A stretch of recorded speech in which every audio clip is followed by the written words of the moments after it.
कराची में हिंदू बिरादरी इंतहाई जोशो खरोश से दिवाली की तैयारियों में मसरूफ है। लोग लक्ष्मी पूजा और दिवाली के लिए पटाखों और माला की खरीदारी कर रहे हैं। सब बच्चे, बड़े, बुजुर्ग वगैरह सब ये पटाखे फोड़ते हैं और ये हमारा एक खास दिन है जो इस दिन से हमारे नए साल की शुरुआत पैदा होती है। हम लोग दिवाली आने वाली है, अभी बहनों के लिए फुलझड़ियाँ पटाखे लेने के लिए आए, अभी और सामान भी ले रहे हैं। कराची की हिंदू बिरादरी का कहना है कि पाकिस्तान में अक़लियतों को हर तरह का तहफ़्फ़ुज़ हासिल है। उनके त्यौहार पर मुसलमान, सिख और दीगर कौमें भी खुशियों में शरीक होती हैं। ये हिंदुओं की दिवाली की इनकी खुशियाँ होती है, हम भी इसमें शरीक होते हैं। हम मुसलमान मिल के ये खुशियाँ मनाते हैं इनके साथ, और अक़लियतों को भी हम महसूस नहीं करने देते कि आप लोग हमसे अलग हो। हिंदू बिरादरी हर साल नवंबर के महीने में दिवाली का त्यौहार जोशो खरोश से मनाते हैं।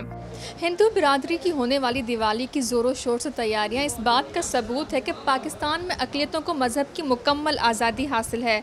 कैमरामैन BK के साथ आमना असद, डॉन न्यूज़, कराची।